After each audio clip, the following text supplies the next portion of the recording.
When people hear the word slavery, most imagine ships crossing the Atlantic, chains, plantations, the Americas.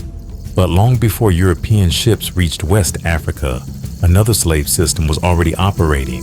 It stretched across Africa, Arabia, Persia, India, and beyond. It lasted over 1,300 years.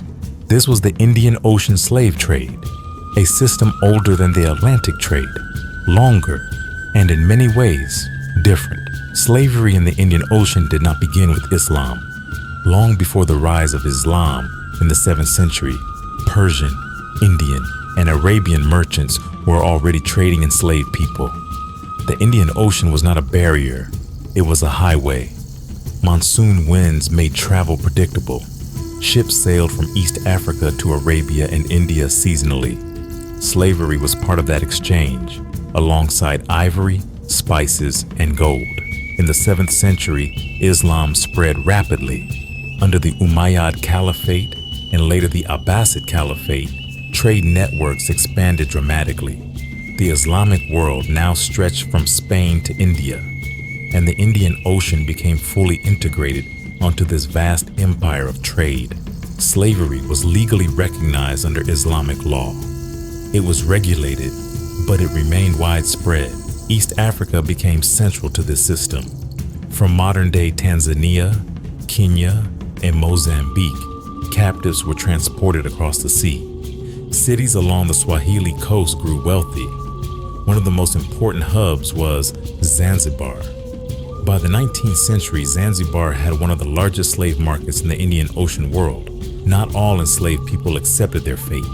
In 869 CE, thousands of East African slaves in southern Iraq revolted.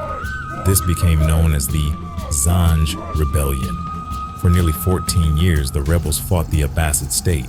It was one of the largest slave uprisings in world history. When compared to the Atlantic slave trade, the Indian Ocean system was different. The Atlantic trade was industrialized, plantation-based, racially codified, hereditary chattel slavery. The Indian Ocean system often included domestic service, military roles, and concubinage. Some enslaved people rose to power, but brutality still existed. A key difference was gender balance. The Indian Ocean system transported many women.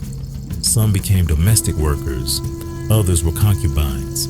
Many male captives were castrated and sold as eunuchs. This had devastating demographic consequences. By the 19th century, global attitudes began to shift. The United Kingdom used its navy to patrol the Indian Ocean. Treaties were signed. In 1897, slavery was officially abolished in Zanzibar under British rule. But illegal trafficking continued in some regions for years. Why is the system less discussed? It lacked centralized shipping logs. It spanned continents and empires. It evolved over 13 centuries. And it did not create plantation economies in the same way the Atlantic system did. But its impact on East Africa, Arabia, and parts of Asia was profound. The Indian Ocean slave trade was not a footnote in history. It was a vast, complex system that shaped Africa, the Middle East, and Asia. It reminds us that slavery was not confined to one ocean, not one empire, not one race. History is larger and more complicated than we often imagine.